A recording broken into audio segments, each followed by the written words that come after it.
कक्षा 10 प्रश्नावली 4.3 का उदाहरण नंबर 8। 13 मीटर व्यास वाले एक वृत्ताकार पार्क की परिसीमा के एक बिंदु पर एक खंभा इस प्रकार गाड़ना है कि इस पार्क के एक व्यास के दोनों अंतः बिंदुओं पर बने फाटकों ए और बी से खंभों की दूरियों का अंतर 7 मीटर है। क्या ऐसा करना संभव है? यदि है तो फाटकों से कितनी दूरियों पर खंभा गाड़ना है? तो इसे हम पहले लिख दिया।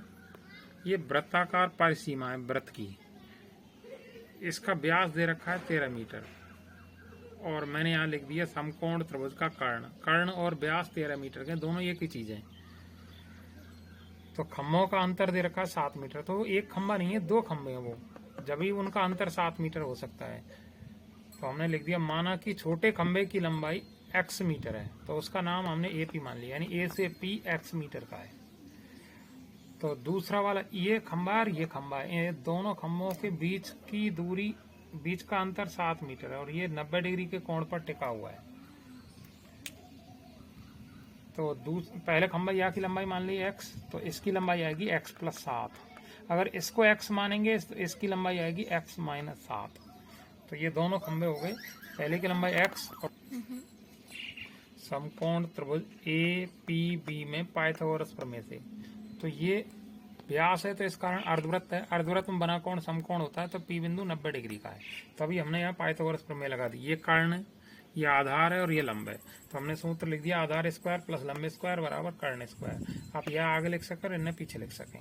तो आधार की जगह आधार का उत्तर ले लिया x का होल स्क्वायर, लंब का उत्तर था इसका x + 7, तो x + 7 का होल स्क्वायर बराबर कर्ण का मान है 13, तो 13 का होल स्क्वायर।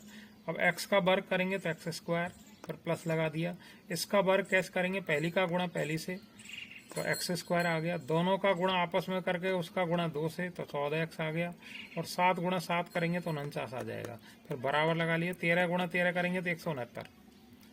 अब 169 का पक्षांतरण कर दिया तो माइनस का आ गया, और आगे x स्क्वायर में x स्क्वायर जोड़ दिया, 2x square plus 14x plus 49 minus 169। तो 2x स्क्वायर प्लस 14x ये दोनों घट गए, तो माइनस 120 बच गए बराबर 0। अब सब में से 2 कॉमन आ रहा है, तो 2 का भाग दे लिया, 2 का भाग दिया तो x square plus 7x minus 60 बराबर 0। अब इसके गुणनखंड कर दिया हमने। गुणनखंड ना करके पहले ये पूछा था दी गई स्थिति संभव है या नहीं, तो इस कारण पहले a का मान मानक समीकरण से छांट लिया, a बराबर 1, b बराबर आ गया 7, c बराबर -60, तो d बराबर b² - 4ac।